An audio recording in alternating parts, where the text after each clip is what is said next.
look at our program, we are at panel discussion 2024 South African general elections, reflections, challenges, and look into the future. And I'm hoping that this is, oh my gosh, I feel so short with this chair. I can't see you, but you can see me, right? That's all that matters. And I'm hoping that we also make this conversation very informal. I will pick at some few people here that are with us. But I'm not going to spend a lot of time introducing the panelists. But we have Angela Mohorosi from Rustenburg. Tsoko Gai. Angela is a civic education consultant working with marginalized groups in Rustenburg. We have Ms. Lulu White, who's from the Election Consulting Agency of Africa. Am I correct? And then we have Ntate Terry. You know, I spent the entire yesterday wondering, do I call him Terry or do I call him Ntate Terry? Because now if I say Terry, my grandfather will be standing there by his grave and ready to come and clap me and go back. So what do I call you? Malume Terry. Brateri sounds better. Brateri from Institution of Election Management Services. And then we have Mr. Lukhona Mguni, political analyst who's also with Rivonia Circle. And we have Ms. Jennifer Boris from eThekwini. Because that other, the name of your what is very confused. Yes, there we go. So, like I said, this is going to be a fluid discussion, and I'm going to also welcome you to ask questions if you want to ask questions. So I'm going to start with Lukhona because he's my friend and I don't fear him. So I'm going to start where I'm familiar.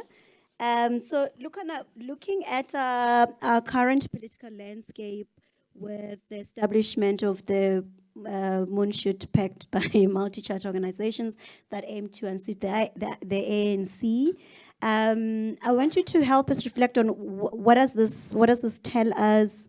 What does this moment say to us? What are your perceptions about the current politics? I mentioned this earlier that for the first time we are talking about the idea of protecting the vote because there's a possibility that the ANC may not get the 50+1 majority that it requires to govern the country. Are we imagining things? Is this an illegitimate fear? So just set the scene for us. What are we seeing? How do we read this moment? What are political parties doing? Do I have? Really very important.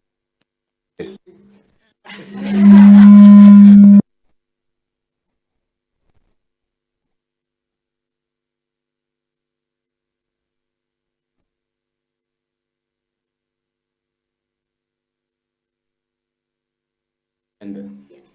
2-3 minutes.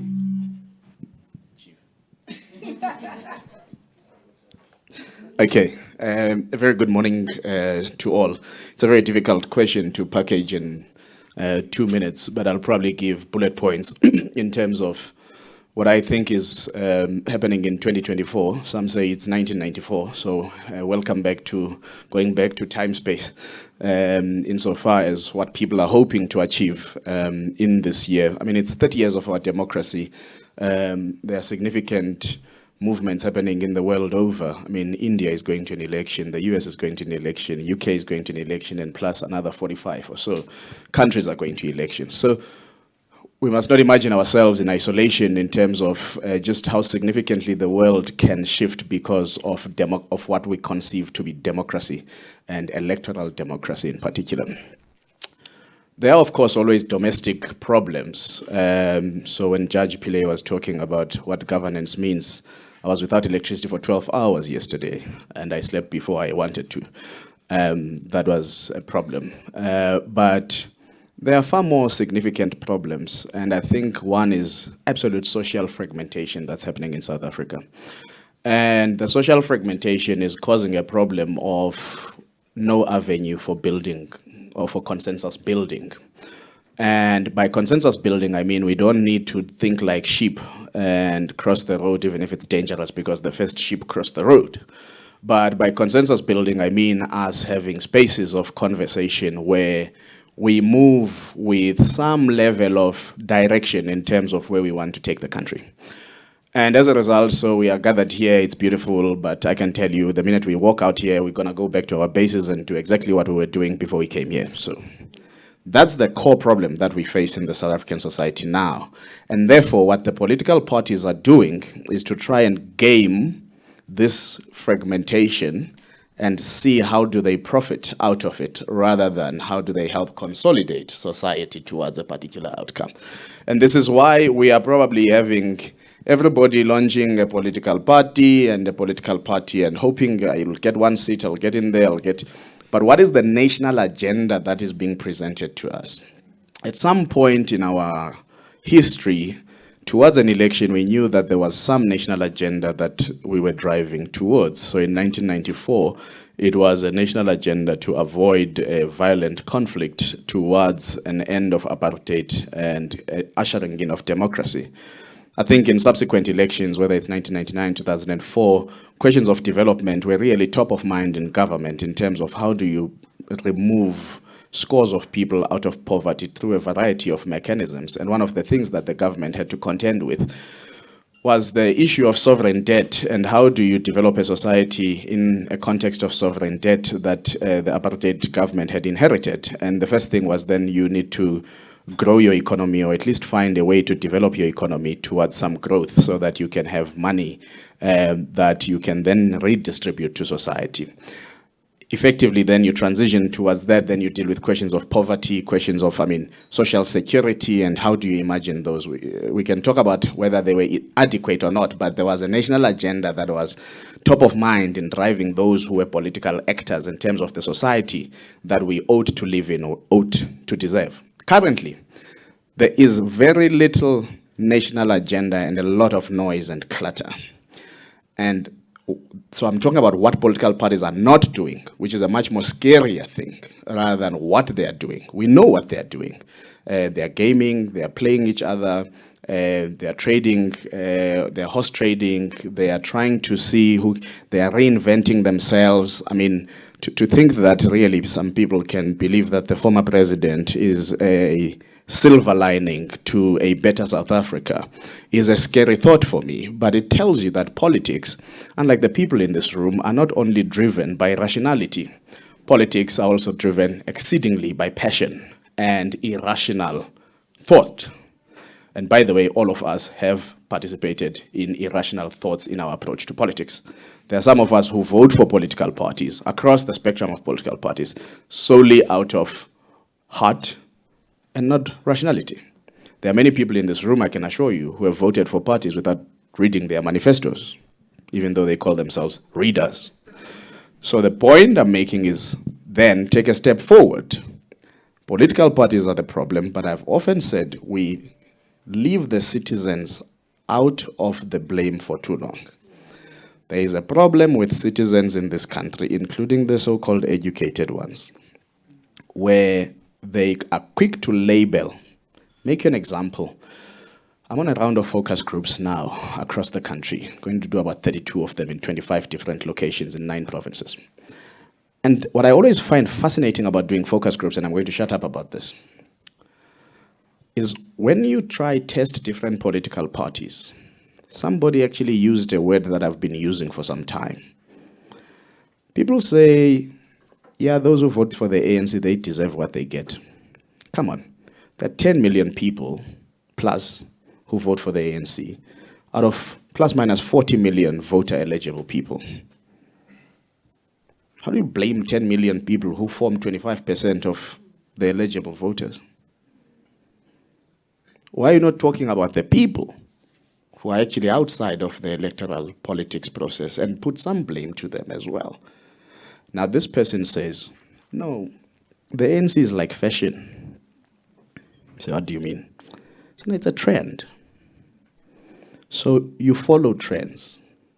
So if people are wearing a particular garment and you don't have it, you also want to wear it because you don't want to feel left out. And I've been saying to people, and what is, again, political parties are not doing, is to understand that the ANC has transcended being a political party. It's a cultural institution. Now, let me make you an example about how cultural institutions function. No matter what you think about King Sabata Dalindyebo, the king of Abatembu in the Eastern Cape, he speaks off the cuff, he's a joke, he messes around and all of that. He smokes dagga half the day. Okay? Do you know that to us Tembu people, we don't like that behavior. But that behavior does not divorce us from the culture of being Tembu. So this idea that you are just dealing with an entity that must be approached only through rationality and not sensitivities of culture, norms, values, all those intangibles that we were talking about, the ANC has mastered those intangibles to keep itself in power. And what political parties are not doing is to craft and define their own intangibles to appeal to the voters. That is what this moment is. It's a moment that has great opportunity for a watershed election where we could see change, but it's also a moment where, without necessarily understanding what you are dealing with in the incumbent, could leave the status quo intact. Thank you. Can you hear me? On what Lukhona has said, Lulu, I want to bring you here because he highlighted this election dynamic that we're currently seeing and how political parties are playing into that. But I think another important dynamic that we may potentially see is this idea of voter suppression. Of course, in this country, it hasn't been as bad as it is in some countries, but particularly in some parts of the KZN region, where we have seen a lot of political assassination, there may be some intimidation, violence. Is it important for us to really invest in peace monitors, independent bodies? Because I do think that we may need to be a little vigilant. So while we are protecting their vote, I think it's also important for us to think about protecting their voter. So let me hear your thoughts on that.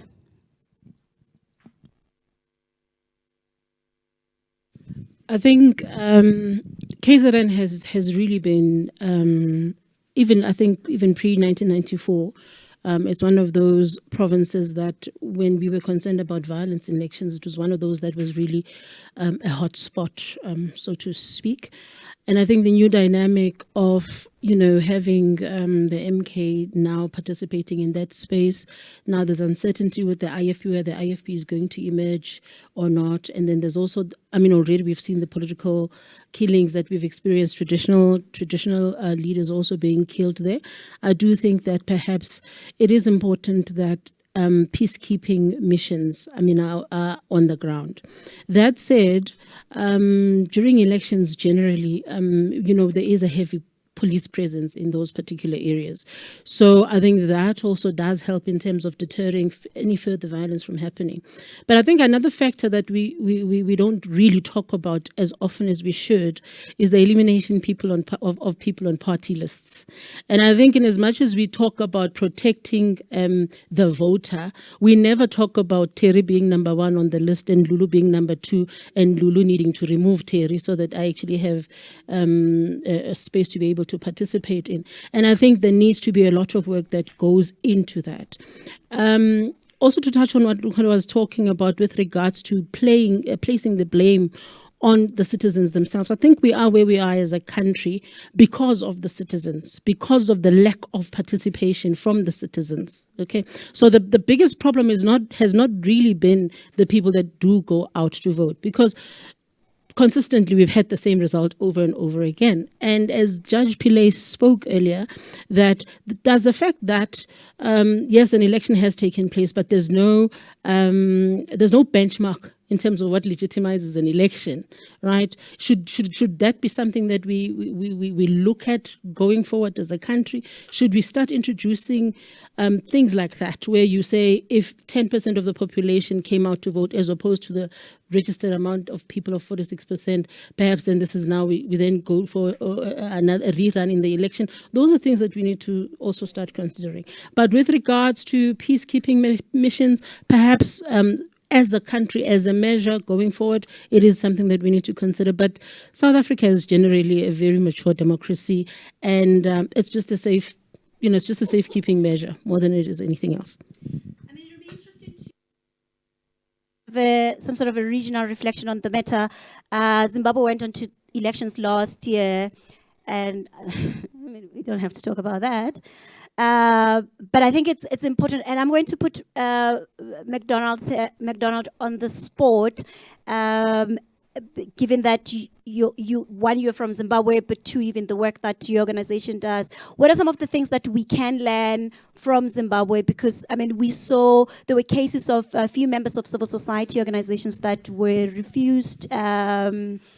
What do you call it? Accreditation to monitor the elections. There's a history of election violence in Zimbabwe, voter suppression. What are some of the things that we can learn from that election in particular? 2 minutes, McDonald.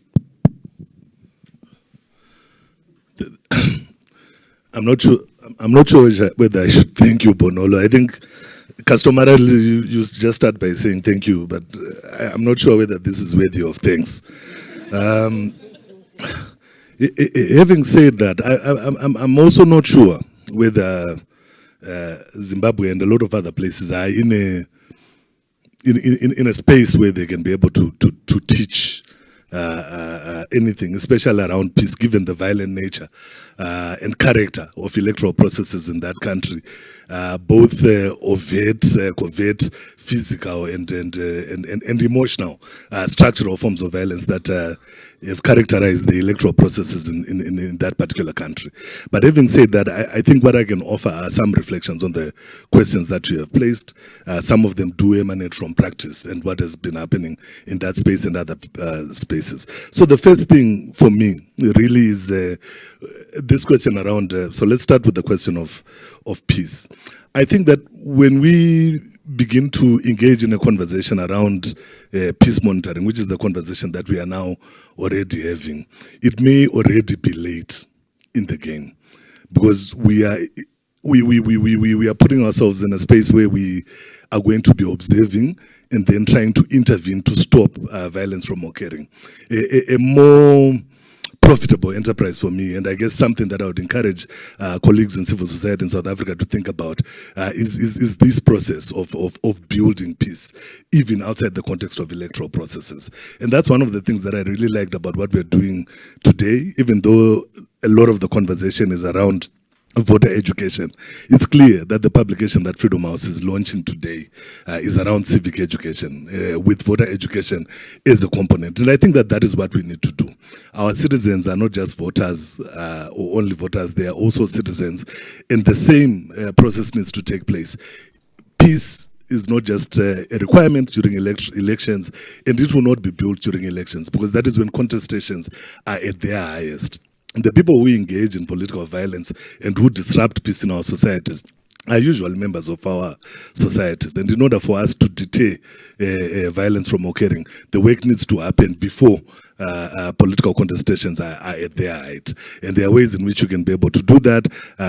Like I said, we don't have anything that we can be able to teach in respect of that, because in a lot of respects, South African civil society is much, much more mature than the civil society in the place where I'm coming from. These things have been done before.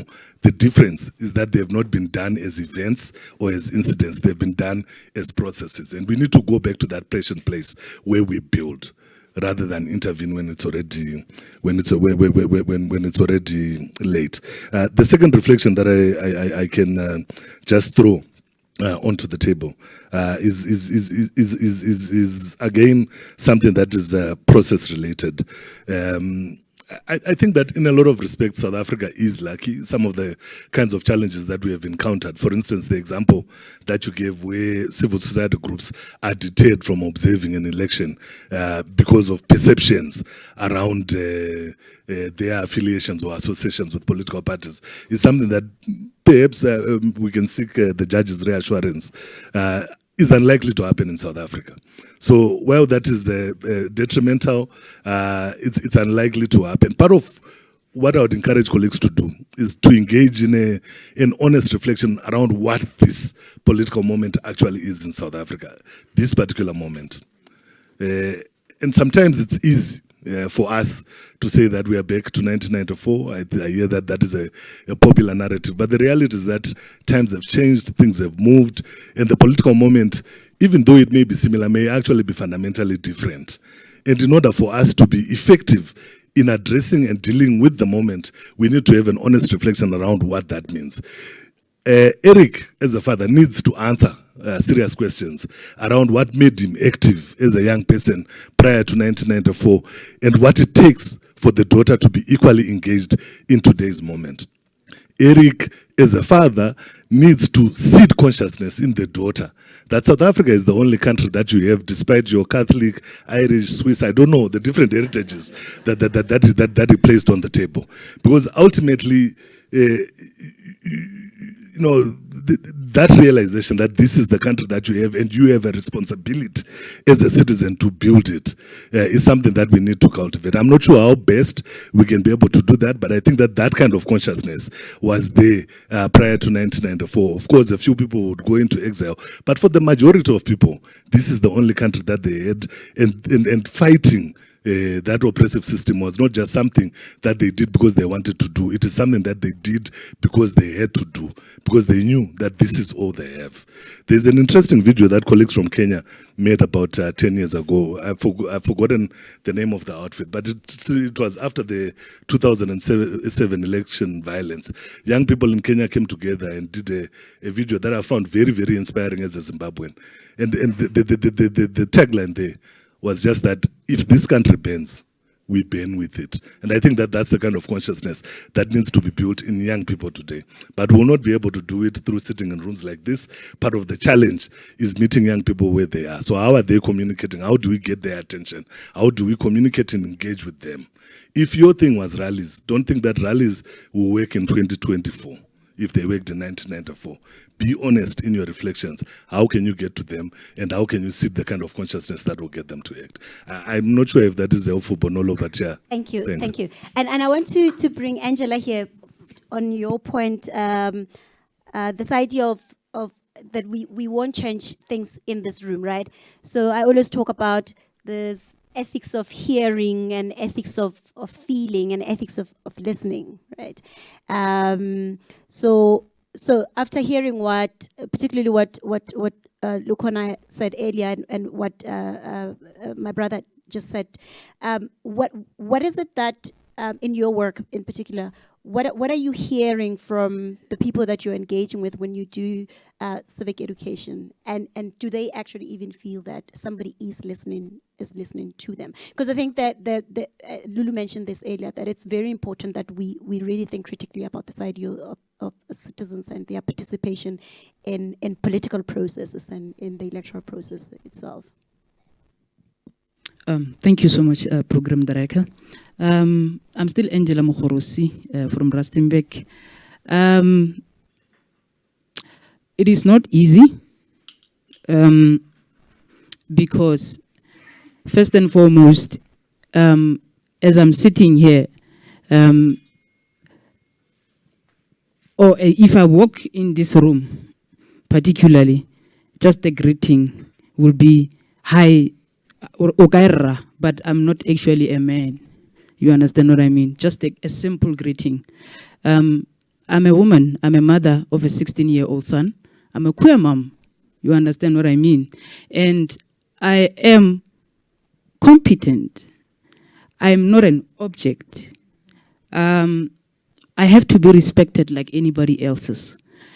We should take our sexuality outside and look at the minds, right? But particularly in that context, LGBTQI people or the marginalized groups are excluded in the decision makings, right? Someone out there is making decisions for us, but those decisions doesn't even speak of our challenges on a daily basis. You understand what I mean? So if you have to go to that particular person and say, let's vote, automatically to them it's a challenge. It will require the very same Angela to stand in front of them and create a safe space. Because I'll start with a greeting that will allow them to be themselves. I won't generalize a greeting because I understand who they are. You understand what I mean? So even in the municipalities where we enter, it's a struggle. But today, it's a baby step. It started with me recognizing that I have the power to call them and be in one space and have a conversation. And after that conversation, that can be a change. In these civic education sittings, it's intense for them to even lash out without us being present because they will feel judged and misunderstood. But we have created a safe space for them, and we are always saying, marginalized groups, stand up and speak for yourselves. It starts with the self. We cannot go outside and clean other people's houses while ours are dirty. It starts at home. So if we are thrown out from our homes with our sexualities, will the world even accept us? You understand what I mean? So we started in households to say, what conversations are being held inside these houses? What conversations are being held out there to make sure that these marginalized groups are heard and they go there and cast their votes with confidence and make sure that they hold the government representatives accountable. But today it's better because they are there, they are seen, they're a bit hurt. You understand? I wouldn't be here, sitting here, talking about them if they weren't recognized. We have partnered with the IEC. Our last engagement was on the 12th of December. It was a progressive one, and we held this activity in a school. So moving forward, we are going to work with schools again, because even there, kids are being misunderstood. They are being told to be someone else.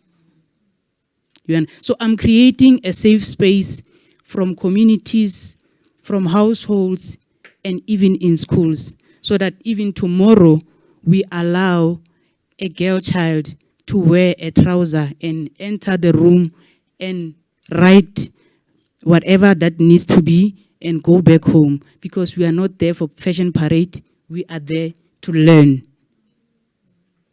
So it is a long process to take, but like I said, it's a baby step. Whatever you start today will get you there tomorrow.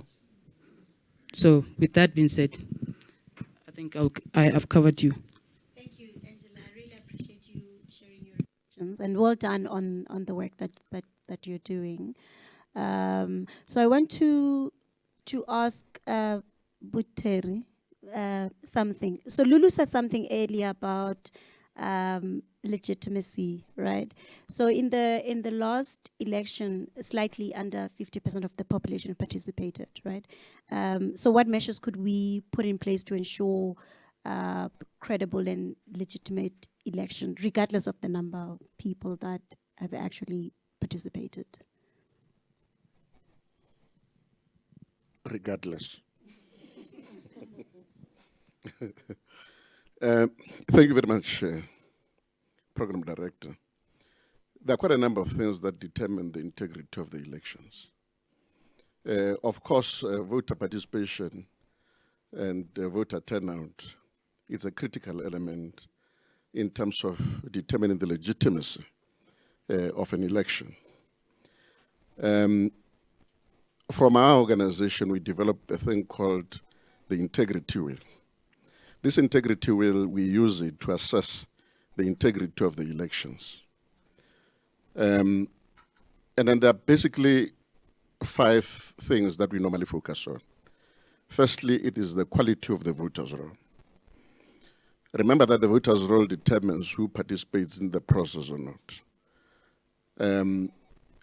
So the voters' roll must be very credible. It must only contain the names of people who are eligible to participate in the electoral processes. And those who are not eligible should not be in the voters' roll.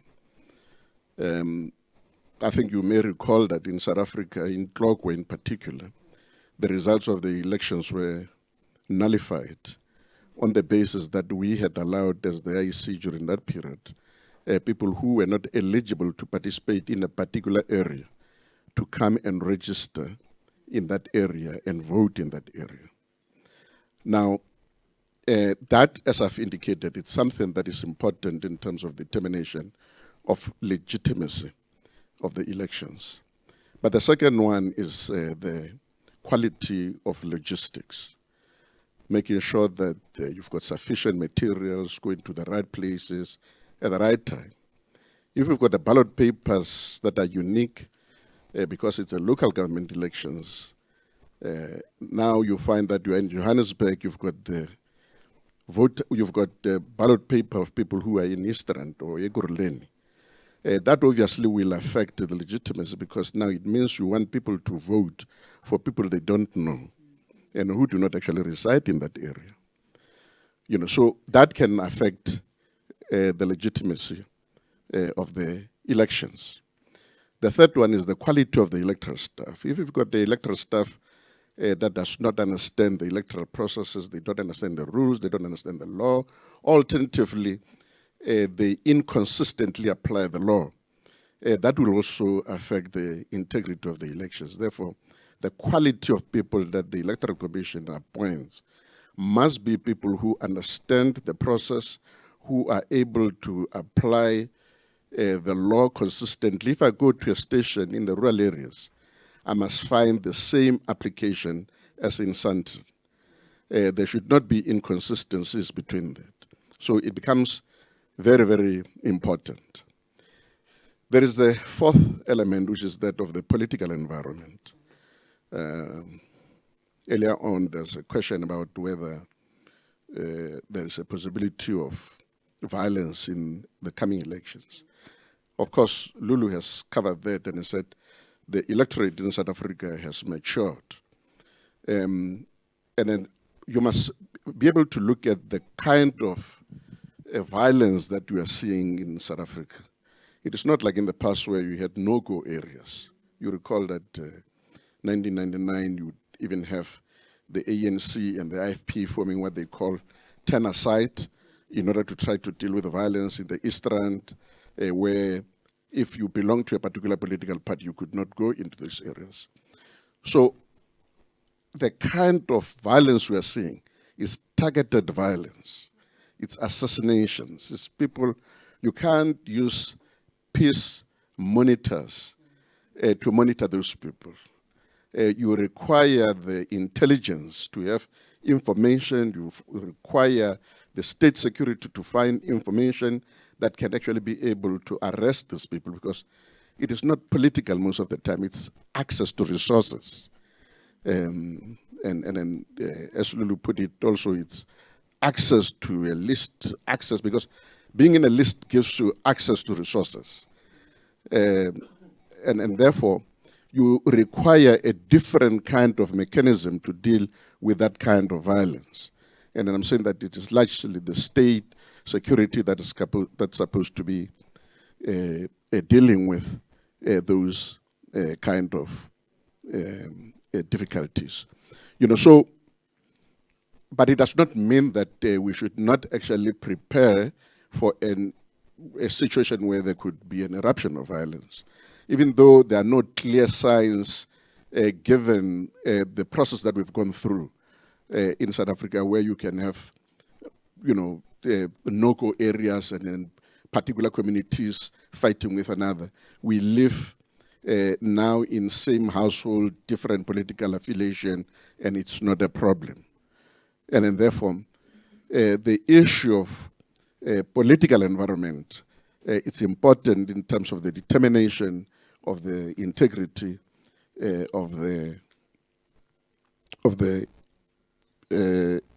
integrity of the elections. I've tried to cover some of these things because they're important in terms of making sure that you safeguard the integrity of the elections and the credibility.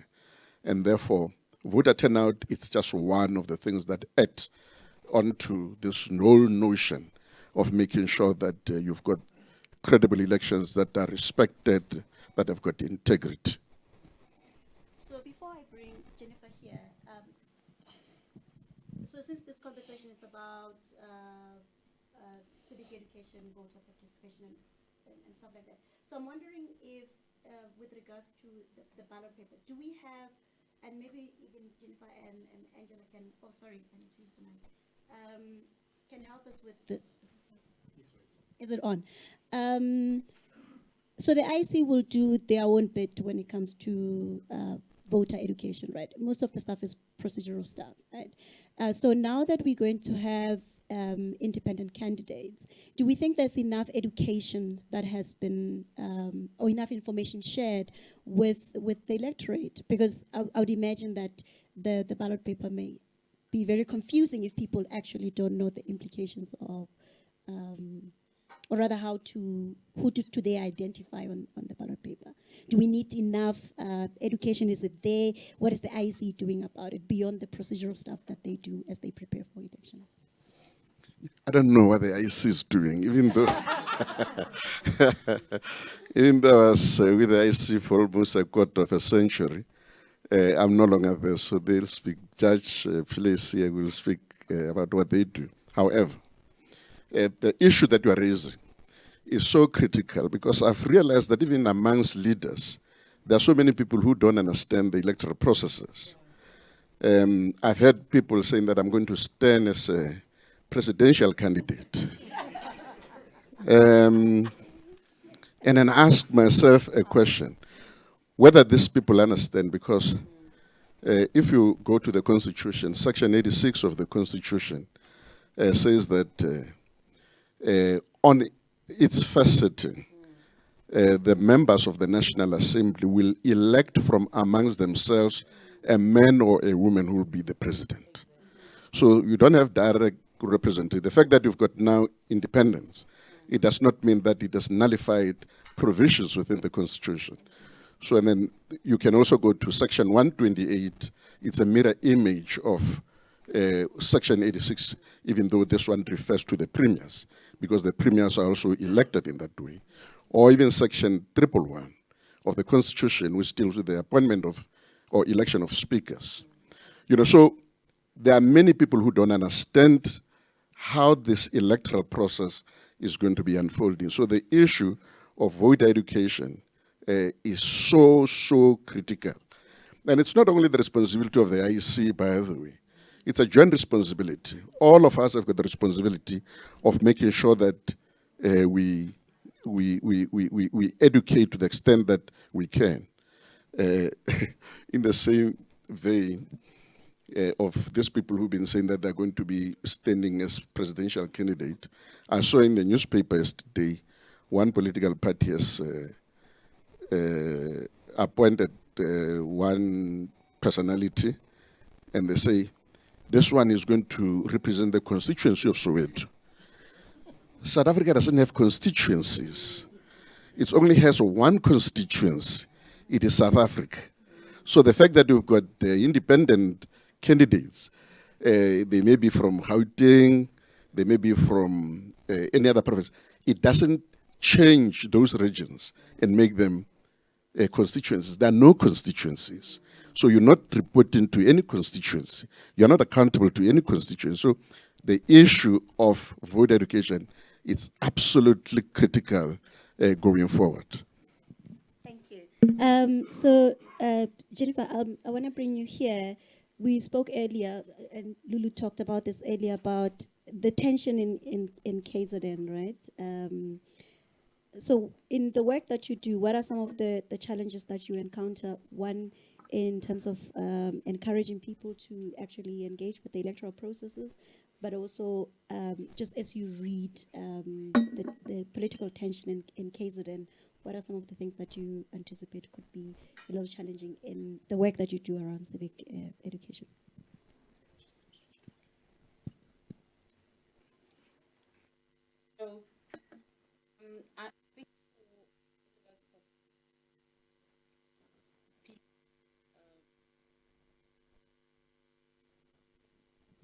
For those of us participating in the PSEP program, I think we have spent extensive time, even before the election, looking at working together with the IEC and outside of the IEC to provide voter education that allows our communities to understand these processes and to have a valuable contribution in the electoral processes. The biggest challenge that we come up against is that there's been, and I think Lukhona has spoken about it, there's this disconnect between the political and the community. And the community have been disengaged for such a long time that it takes a lot of effort to bring people back into the fray. People are also very, very unhappy about the state of the country, about the state of the areas we live in. We are constantly without water, without electricity. We live with, Eric was asking me this morning or yesterday, has the sewer issue been sorted out in your community? That's a 2022 flood sewer issue. It is flowing into a canal which flows into the Umhlatuzana River, which then flows into the sea. And it has been going on for 2 years. And as an activist, I drive up that road every day. And every moment I have, I'm calling, reporting, frustrated. And this is what people are living with. So when you arrive and say there's an election, people say, what for? What for? And there are lots of political parties, lots of people claiming to care about communities. But actually, no. They are there in the stadium playing the game. And communities are up on the stands just watching, you know. So that for me is our biggest challenge. In terms of KZN, I think KZN is special. It does pose some risk for our work, but it's risk that we are constantly aware of. So we are aware of where the hot spots are. We are aware of where the risks exist or don't exist. But for many of us, we are working in communities we live in and that we are engaged in. So that makes it safer. And I think that it's difficult to sit it out and say, well, there's a threat of violence. I want to just share an experience. So I live in a community who 6 years ago, when we started on this program, was on fire. You know, there was burning of everything going on. And when we began to engage the community, what we found after a year or two is that people learned that no, actually, we don't have to burn the road. We don't have to burn the library. We can actually gather. We can engage those who are elected and non-elected, people in power. We can engage them and we can have a conversation with them. And we can argue, debate until we find a solution. So we haven't had a protest in the 6 years that we are part of this program. The violence has to be dissipated bits at a time from both the community and from the outside threats. Thank you. I want to ask Lukhona this, building on some of the few things that you have said. One, Lukhona, there's been a lot of opinion surveys, polls. Rivonia Cycle has done one last year, reports from Afrobarometer, Ipsos, and whatnot. Do these influence how people vote? That's number one. But two, building on what Jennifer has just said, when asking people to engage in the electoral process and they ask what for, right? I mentioned earlier that the current statistics are the current registration statistics is quite high in comparison to our last election. Is it communicating that we may have a higher turnout than it is in the past? Could we have a Zambia moment? If you remember, young people in Zambia decided enough is enough, and they actually went to the polls. On the other hand, the Afrobarometer report talks about how young people in particular are having issues with democracy and voting. So it's a mixed masala. Where are we? Are these reports, surveys, do they influence how we engage and whether we vote or not? And could we see another Zambia or not? Sure. I should have gone to gym in the morning. Look, I've expressed late last year a very grave concern about what I can confidently say as a researcher, the manipulation of polling in this country to suit political narratives, at least in the last 6 months. And this is because, in the first instance, polls are actually more important for political parties because they help them raise money from funders. So if you have polls that are able to inflate the potential prospects of certain parties, then there's a problem. Now, I know Bracheri chooses not to name. Now I name. This is why I get in trouble and he gets in good trouble, but good trouble. When you have a poll that says the DA will get 32% of votes, that's a manipulated, manufactured poll. Because for the DA to get 32% of votes, it means it has to get plus minus upward 15% of the black vote. Because the white vote saturates. It can only carry the DA so long. Sorry, we talk in racial terms in polling, because we're trying to understand the behavior of constituencies. So, and they can't get that black vote. So that poll is directly manipulated to create an impression in the mind of funders of a DA that's growing twice as big as it was in 2019. It's impossible as an observer of politics and as a student of political science, with all the tools of analysis you can put. And I've said to Sizwe Mpofu Walsh in his podcast recently, it's not going to happen in South Africa, okay? I'm raising this particular poll because I'm trying to back, because then people say, nah, Lukhona says polls are being manipulated and there's no example of it. So you need to have a sense of what is the example of it. But polls can be an indicator to voters that perhaps it's okay to make a different choice because the country has potential to move in a different direction. But at the same time, polls can have a counterintuitive information to voters to say, I don't want Gauteng to be a coalition government, and therefore I'm going to keep the way I vote, so that I avert the threat of a coalition government. So they have multiple indicators to different constituencies of people. And this is why there is a huge interest in terms of the polling that will be done in March, because it will indicate a lot of things. So that's the one. On the Zambia moment, I want to go back to a note I made as I was listening to colleagues. I think we need to differentiate between two forms of conversations. One, it's teaching people and because Pratero doesn't name both examples, by the way, he used are from the same party. And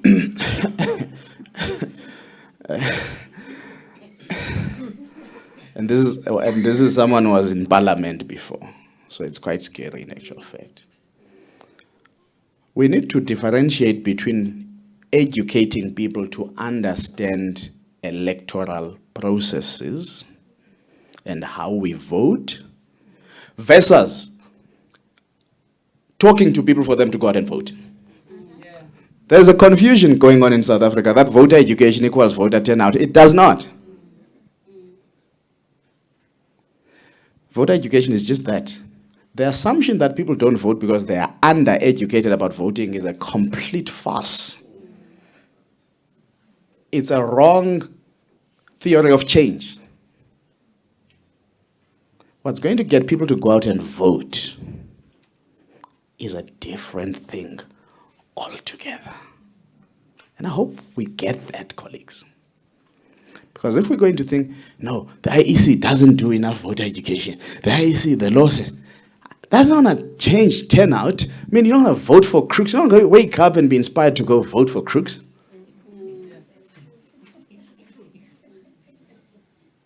You don't wake up and be inspired to go vote for the same people who created the problem, who say they have the best solution to get out of the problem. But also, you're not going to go and vote out for people who say, hey, I'm the alternative, when you don't feel that, or your heart doesn't beat and believe that they mean what they say when they say they're the alternative. Or when they leave where they created the mess and they go elsewhere and say, hey, I have got new garbs. Believe me, I taste differently. So if we, and I've said this, and I've spoken to colleagues in Brazil particularly, and I said, you know, there's something missing in the political psyche of South Africa. And it's actually a SADC problem in many ways. You're not going to get like popular rallies like you had in Brazil over the new Lula moment to remove Bolsonaro. It's not going to happen in this country. You're not going to get like the Sudan rallies to get rid of al-Bashir. You're not going to get popular movements in South Africa. In FISMA's fault tried shame. They really tried.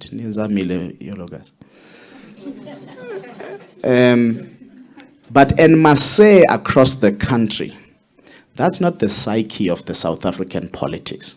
So one of the things that we haven't spent enough time on is to try and decode the psyche of South African politics. And I'm beginning to think we underestimate the impact of our liberation struggle in the psyche of South African politics. Because the impact of the liberation struggle was very clear. It became underground, so nothing on surface, underground, because of the brutality of apartheid, very secretive, so therefore lack of transparency, lack of sharing information, lack of accountability, lack of solidarity in holding each other accountable. And thirdly, very elitist in terms of who could speak, who could lead, who could negotiate, and who could do this. And as a result, as long as we have not unlocked those granularities of the psyche of our politics, there isn't going to be a Zambia moment. In fact, I shudder to think that that which South Africa thought it was averting, which is a revolution and a complete overhaul of state power, because what we then had through the negotiation was a negotiation and sharing of state power between the oppressed and the oppressors, is that if we have not, my suggestion, and Judge, to your point, which I think would be my challenge back to you and your generation, there is a CODESA that's necessary. And that CODESA is to try and understand what is it that you really did, and tell us honestly, what were the do's and do nots that were established in 1994? And whether or not, if the 1994 negotiators are still in levers of power, this society can really move forward in very progressive terms. Because we've reached inertia. Part of the inertia we have reached is not just corruption. If you removed corruption from the South African problem, you still have a structural problem. Because I've asked people, do we have an economy structure that can help us achieve the ideals of the South African Constitution? And can the 1994 settlement help us? The Constitution is one. Let's leave the Constitution on the side. The political settlement. Because what governs is not the Constitution.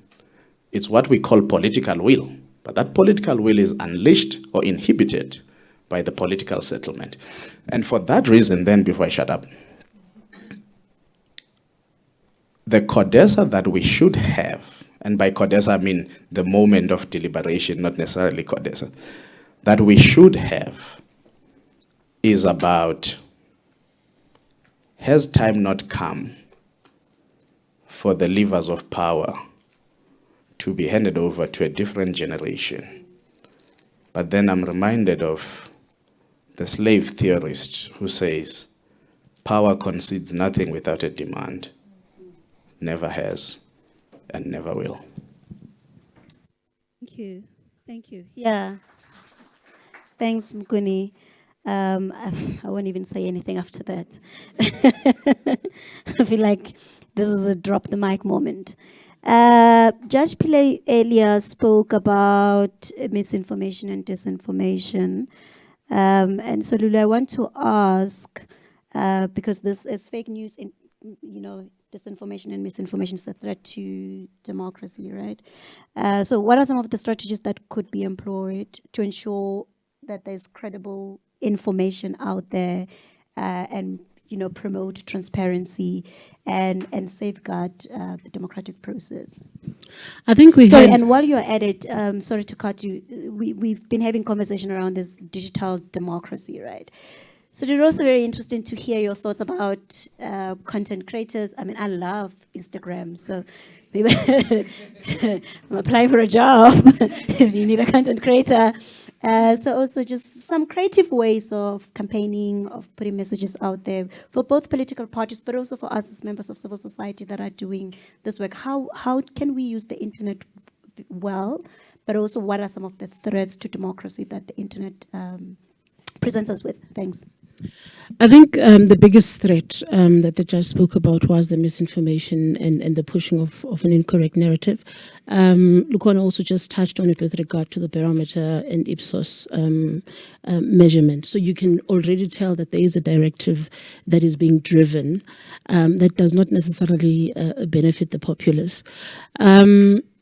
I think if we have to just take a step back to 2019, there was, if you put a false information about COVID, then immediately there'd be a fact check that would then immediately cancel that which has been sold. I think they also did it in Zimbabwe. I stand for correction, but I do think that in Zimbabwe for the previous election it was also done, where if a voice note was circulated that the president will know who you voted for, then there was immediately an app that then became a fact check, and they would go and then correct people like that. And I think this is something that South Africa needs to invest in. And I say South Africa needs to invest in because we take it for granted that we have this information at our disposal. The fact that during elections, even if there is any form of uprising in South Africa, there's never any limitation of the internet. We are able to go out internationally and have these conversations and share that information there. There's no worry of our right to information being limited in South Africa. But I do think that this is something that perhaps the Independent Electoral Commission and civic society would need to look at in terms of establishing things such as that, fact check facilities, where if a person is not certain about a certain story and a certain detail, they are able to quickly go and verify, similar to the one that we did in COVID-19. But also, what is also quite interesting is that, and I think it also goes back to answering the question that you had about a higher voter turnout this year as opposed to other years that we've experienced. We've seen a lot more young people coming out to go and register to vote. It could have been that it was the excitement of the online voter registration facility. It could have been that because young people really feel that they're sick and tired of having elections or decisions being made on their behalf without them actually being there. So there's a lot of factors. But what has happened is that this new age voter is much more interested and invested in what they want to see the country look like in future. There's been a lot more called, also interestingly, also from the ANC Youth League, where they've said old people need to now step back and give younger people a new voice so that they're able to participate and make their own decisions. People want to be brought to the table. And I think the fact that we have an active, younger, techno-savvy generation that is interested in what's happening with the election is also another control measure that would also help and dispel that misinformation that a lot of other African countries also suffer from. And lastly, I think organizations such as Ipsos and all these other barometer, whatever's, need competition from companies such as MCA, they need competition from companies such as IMSA, where we have facilities where we are able actually to also run those very same polls and give a different dynamic and a different view as opposed to what is currently being there. Because also when these fact checks are being done, often when these what you call them are being done, you always wonder, where did they get their stats from? Where did they get the information from? Because there was no survey that came to me and asked me what my thoughts were. So where were all of these things coming from?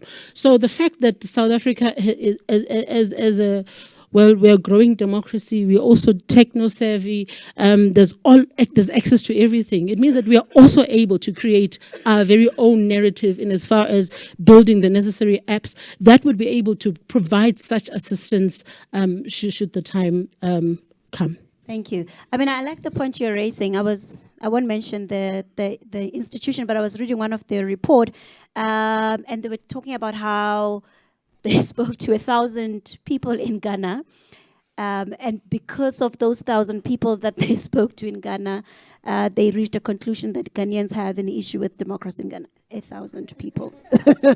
So, yeah. Butere, I want to bring you here and to talk about this idea of election admin system, and this could be a conversation even beyond South Africa, that how do we move South Africa into artificial intelligence? I mean, I've got my own issue about it. I feel like I can't hand over democracy to a robot. These things can be manipulated, right? Have we thought about it? If the answer is yes, what are we thinking? If the answer is no, why not? What are some of the things that we need to consider and guard against these machines and robots being manipulated? I mean, artificial intelligence is important. But perhaps before I deal with that particular aspect, I must just go back to the issue of 2016 in the US, where Cambridge Analytica was used to manipulate information from the social media to assist Donald Trump to become the president. We are not immune as a country from that kind of manipulation as well, that we've got so much information in social media that can actually be structured in such a manner that it actually manipulates the population to vote in a particular manner. And it happens from time to time, actually. You may have seen on social media recently, and I think it's related also to this disinformation. There was a video of President Ramaphosa going to a conference, to a meeting, and he passed, in this video, he passed President Mbeki without shaking his hand.